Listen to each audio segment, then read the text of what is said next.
Hi, everyone. It's Tessa. And Joe. From the Unveiling Paradise podcast. Tessa, summer is almost here, and so many of our listeners are about to have their epic destination wedding. And we are so excited for you guys. Before the big day, guys, we want you to make sure you listen to these 3 episodes. Episode 62, Deep Diving Your Wedding Ceremony. Episode 53, Questions Your Wedding Guests Will Ask. And episode 31, the final countdown to your wedding day. And if you're planning your wedding here in Hawaii, hit us up and ask us about our Unveiling Paradise podcast promo. Happy planning.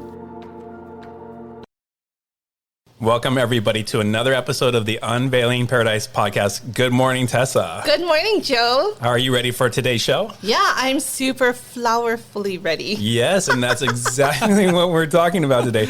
We are talking about floral, flowers, florinjas. I don't know. Flowers are a huge part of a wedding, from the bouquet to the arches to the centerpieces, but they can also be a huge part of your wedding budget.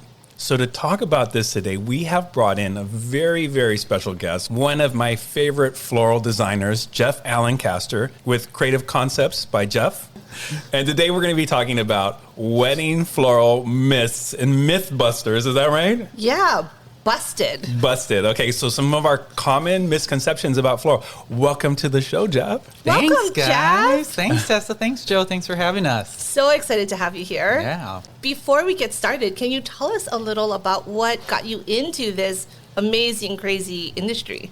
Yeah, it was actually really a super random organic process. My background in college was actually in marketing. Okay. And after that, I was one of the event planners and producers at Honolulu Magazine, magazine publishing group. My career formally started as an event planner, and I planned the citywide events, Honolulu Fashion Week, the annual Hale Aina Awards, the State Restaurant Awards, and part of what I loved about event planning was creating the visual atmosphere, creating the visual space, and part of that is floral. Some of the hugest parts of that at events is floral. I did it myself. So when you start looking for inspiration for your florals, a lot of people will go online, right? They're searching online, they're searching on Pinterest, and they're seeing these really, really huge, gorgeous, beautiful styled shoots or fabulous celebrity weddings.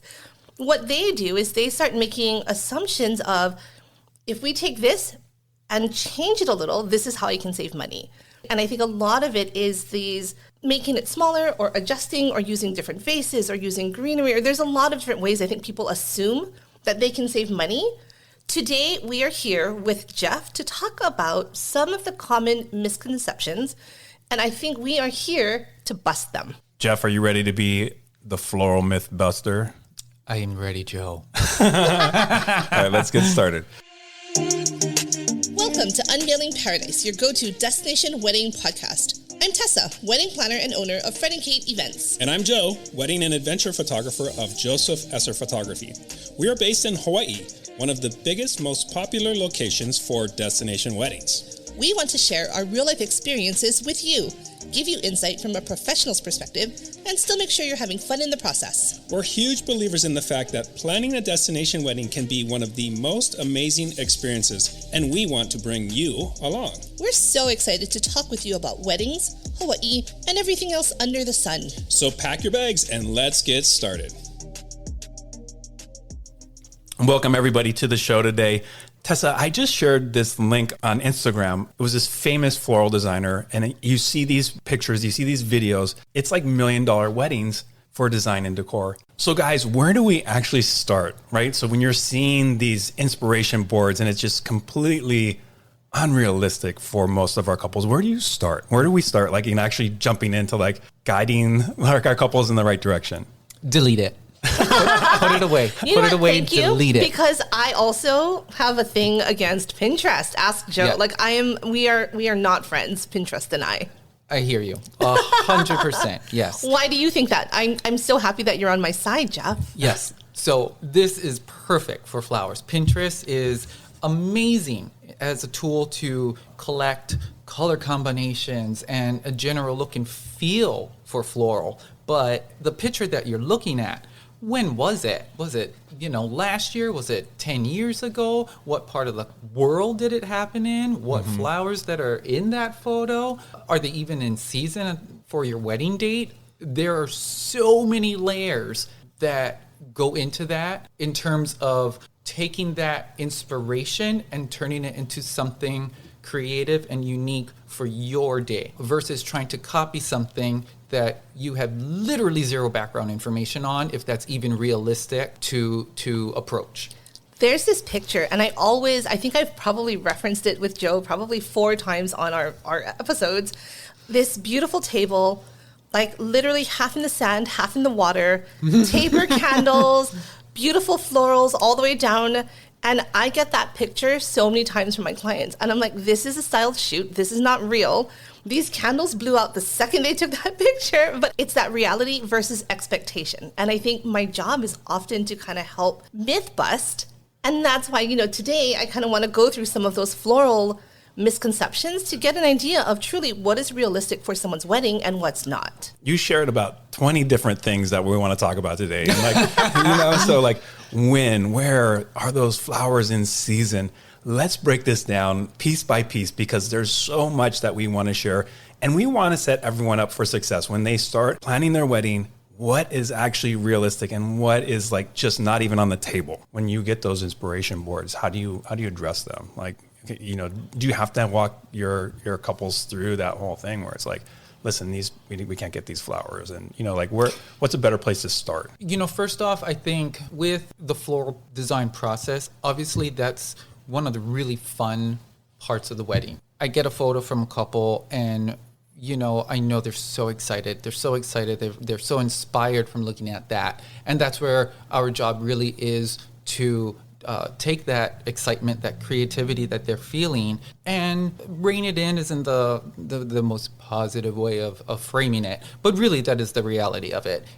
We're taking that and really customizing it. What is it about the photo? Is it the colors? Is it just a look and feeling? Is it just a romantic look? Is it edited? And people don't realize how much of what they see on Pinterest has silver tint, sepia tint to them. They're so heavily edited that it affects the colors. So I would say, first off, I kind of look at the photo and just in my brain, I'm like, bam, bam, bam, editing first. And then after that, it's ambiance. What's the vibe of the photo? What's the feeling? Is it clean? Is it romantic? Is it lush? Is it modern? And then what is it about it that they gravitated to? Not so much, I don't encourage them to copy a photo. It's what's the energy in the photo that you're gravitating to. And from there, how can we turn that into a vision for you? I get this a lot. Have you had people send you these gorgeous photos and they're silk flowers? They're not even real flowers. And they're like, I want this. I'm like, okay. Yes, I have. They're not real. And a lot more in the last year or so. I don't know what happened with the Pinterest algorithm or whatnot, but the bouquets, the first 50 are silk arrangement, silk bouquets that are for sale. It's you see them on sale on e-commerce Etsy. part of it. Yeah. So, you get these pictures of, quote unquote, mauve rose, and you're like, oh, God, that color doesn't exist. In nature, right? Yeah. Or blue. All right, so what I'm hearing is, and I'm actually drinking the sauce too here, I don't think that's a good place to start planning then. Pinterest sounds like it's a nightmare. Oh my gosh, I just said that. Yep, it is. It is. I don't feel like it's the best place to start. I like to talk to my couples about, first off, what colors are even being incorporated into your wedding? What is the venue? Where are you doing the wedding? Is it going to be in a ballroom that has gray and white carpet, or is it going to be in one that's got brown and orange? How can you work with the space that your event's being held in to pull together the ambiance? And then how is the floral design going to layer into that to create an overall look? I think this is a perfect segue into Let's Bust Some Myths with Jeff Alencaster. We're going to be talking about some common wedding flower misconceptions or myths. Okay, we have a bunch of things that we want to talk to you about. Let's get started with this first one. Tessa, go for it. So the first myth that we'd like to talk about, and you let me know, is this a myth or is this truth? Flowers grow in nature, so they can't be that expensive. Wrong. Myth. Myth. Okay, Myth. and tell Very us much a myth. why. There's so many layered costs that go into growing flowers and getting them to your event. From the land that they're grown on, to the people growing them, to the water that's being used to grow them, to the boxes they're packed in, the fuel that's going in the plane to ship them, to the person unloading them, to our team that's picking them up, processing them, arranging them, and then delivering them. There is a lot of time and hard work that goes into growing that single rose. It's actually kind of astonishing how much goes into producing that one flower. And for that flower to arrive at your wedding looking fresh and Looking fresh, beautiful. Still alive. Yes. Yeah. Especially, I think I see a lot of those really, I'm not a florist, so I don't know the words, but the really delicate ones, I think, I had a florist and he flew them in from Japan and they were just so delicate. The wind blew and they're like blowing in the wind. Like they make me so nervous. He had to ship them that day. He was arranging them that morning, on site. They're gorgeous, but wow, just thinking about trying to keep them alive during that whole process, that is definitely not cheap. Okay, so we all agree flowers are expensive. Sometimes my mind is blown by the cost of certain flowers that get imported for weddings.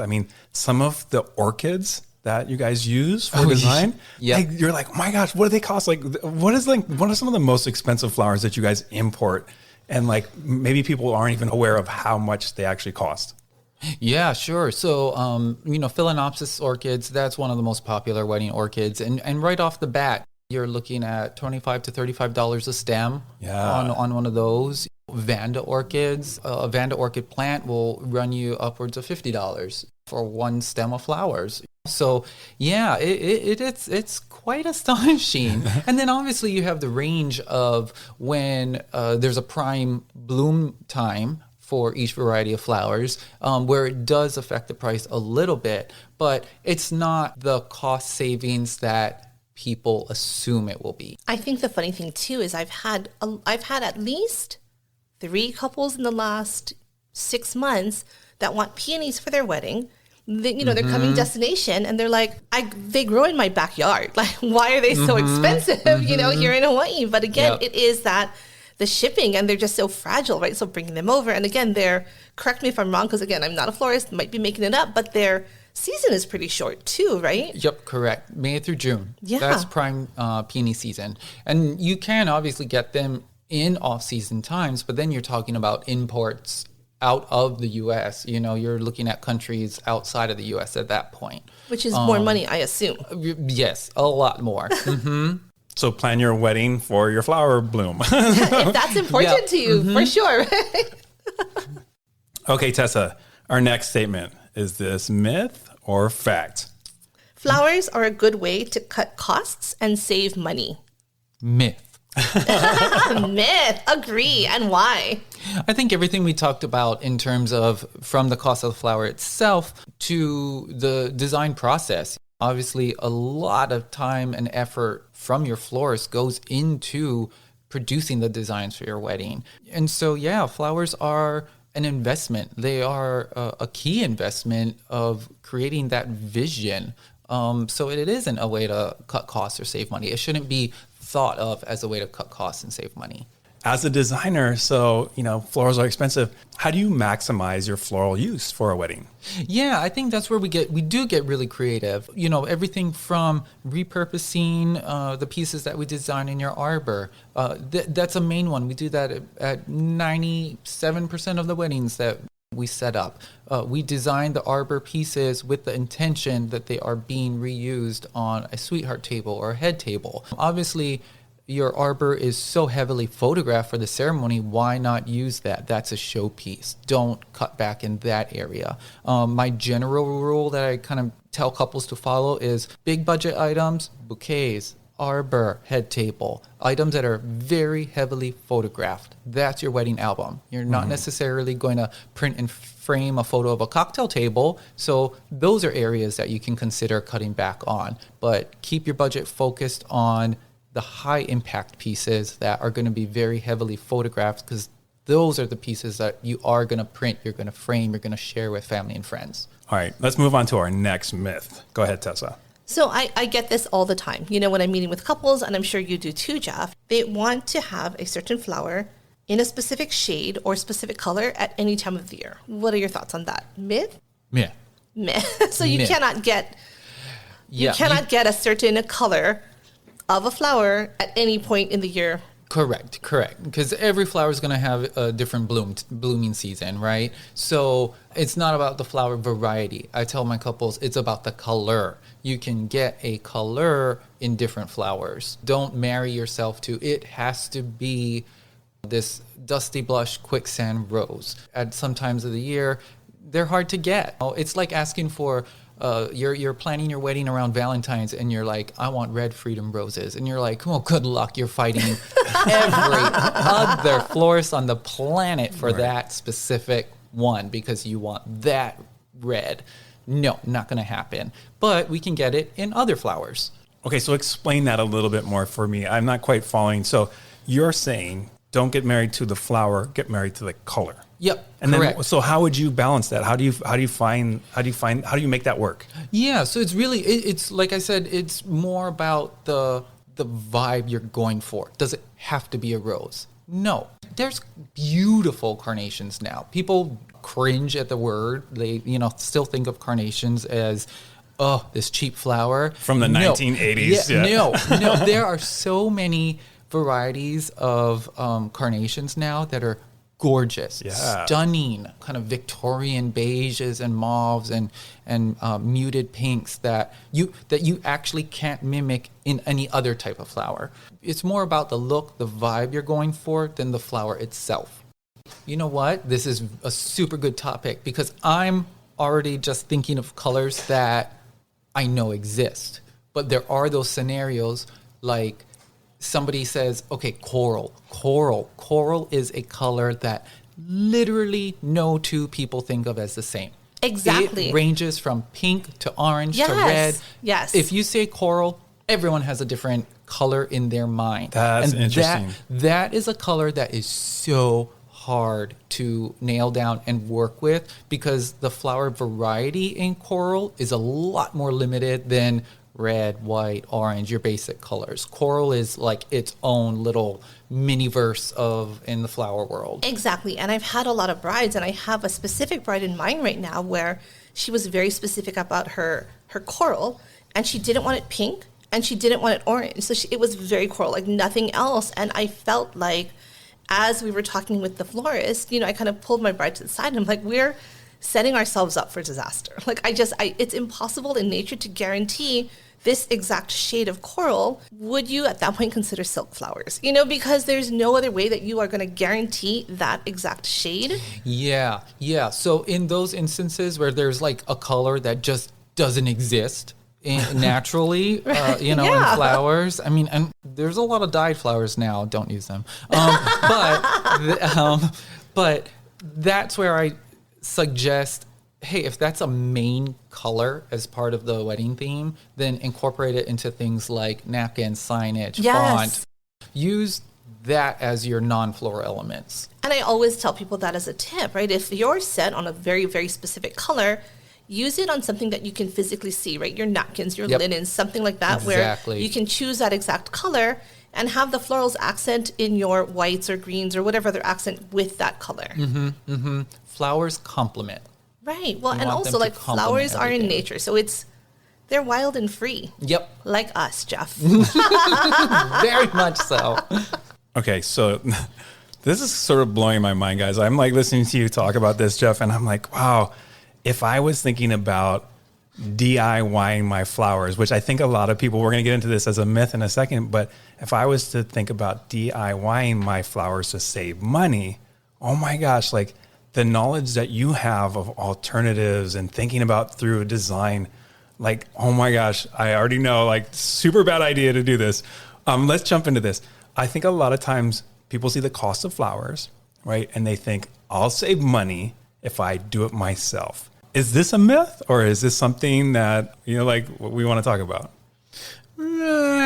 I think it's a myth. I mean, myth. I would say yes.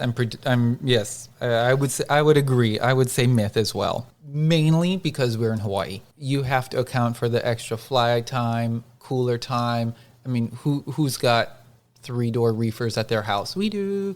But, so it's just not practical to do DIY flowers here. So if you were to do DIY flowers, you would have to have that capacity to keep them fresh for the wedding day. Most people don't have that, right? Yeah, correct. There's just a lot that goes into the background processing. Do you even have the wholesale accounts to get them and whatnot? That's another part.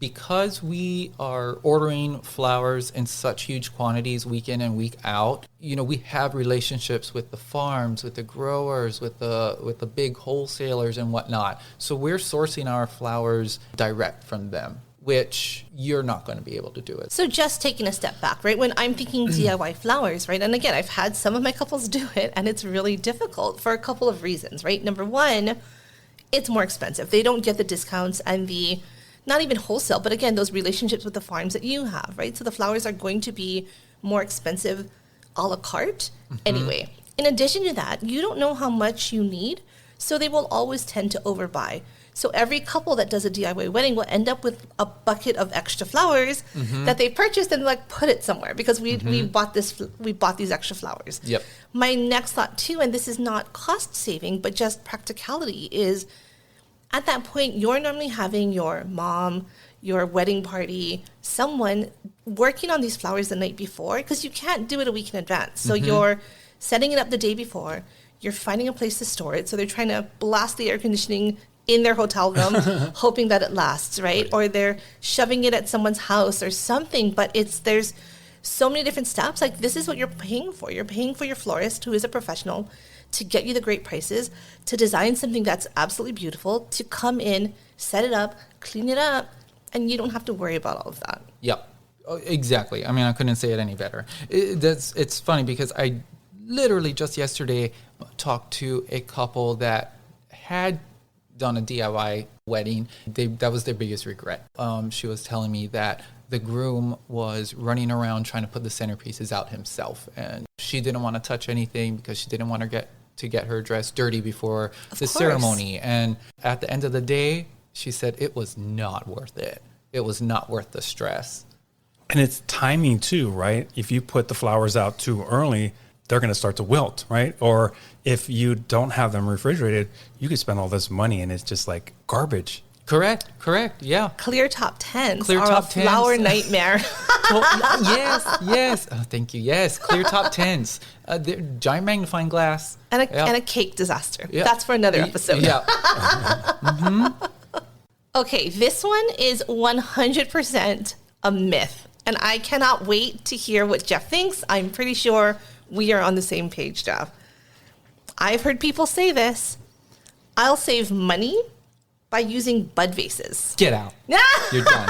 Wait. I'm out. I'm leaving. What I'm is done. a bud vase? I don't really understand. Tell me and our listeners, what is a bud vase? Please explain to Joe what a bud vase is, Jeff. And my heart just hurts thinking about these. Okay, so the bud vases are tall, skinny, single. They usually are used to fit a single rose with a sprig of green and whatnot. Tall, 9 inches or so.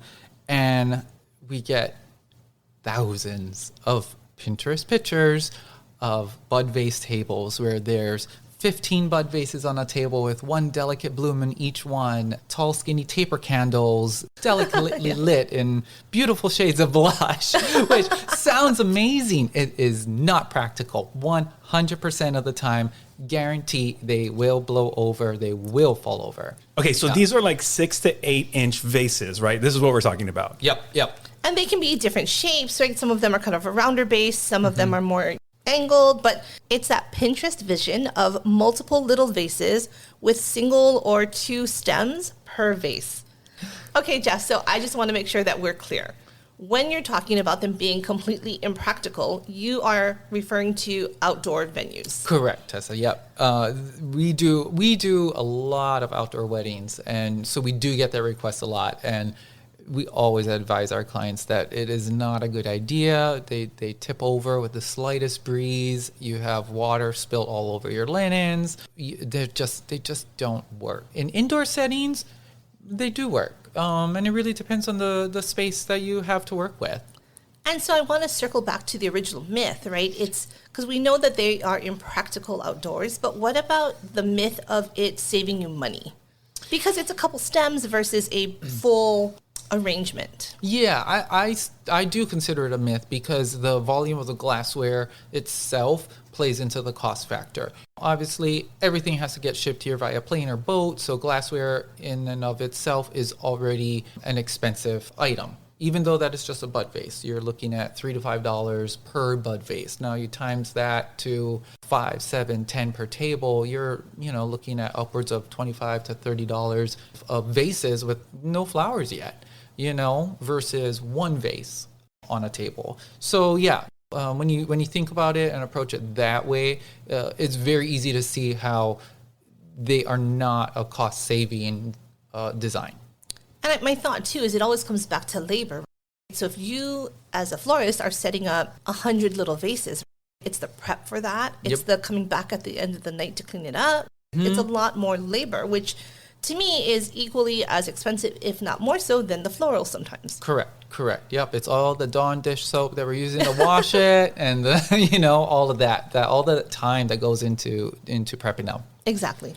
So Jeff, what's an alternative? What would you recommend instead of bud vases? Yeah, so that's where we kind of get into the atmosphere of the venue you're working with. If it's outdoors, we suggest, low, heavy vases, clay, ceramic ware, things that work and won't fall over, won't blow over, and then kind of working with that shape of the vase to create a design that works on the table, whether it's a round or a rectangle or a farm. I want to echo what you're saying because I, as the photographer, have to shoot all these detail shots. And there's some times where we're shooting outdoor weddings and we'll take pictures of the decor and everything.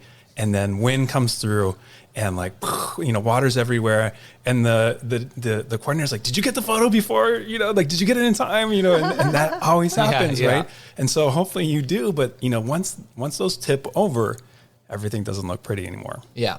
All right, you guys, I'm kind of freaked out. Literally, all these myths, flowers are so expensive and floral design can be so expensive, especially if we're comparing that to what a celebrity does on their wedding. So I want to just maybe change the direction, just sort of recap and talk about why when you work with a floral designer, they can actually help you work with your budget to have that beautiful design put together and make your wedding design and decor beautiful. Talk to us a little bit, Jeff, about why hiring a professional wedding floral designer is the only way to go when you start thinking about budget and expenses and things like this. Yeah, totally. Really, at the end of the day, what it comes down to is we're approaching it from a completely different angle. Obviously, clients come to us with a vision of what they see. We're coming at it from the angle of practicality and logistically, mechanically, what you can realistically produce with flowers and your budget. And I think what's really great about professional wedding floral designers is they are looking at ways to kind of work within your budget at so many different creative ways that I would never have thought of.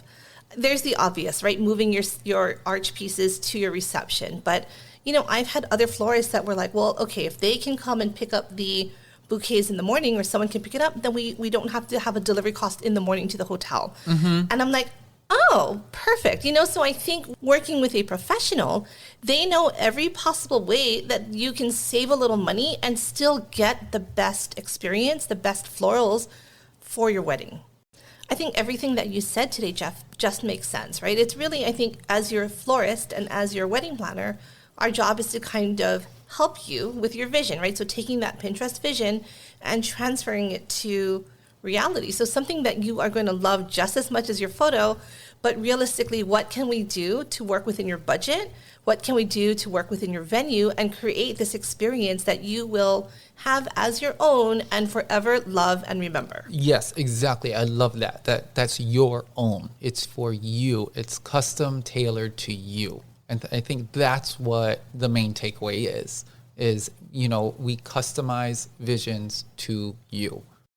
Okay, Jeff, thank you so much for being on the show today. You are hands down one of my favorite designers. Again, like I said at the beginning, everything you touch turns to gold. You have a Midas touch.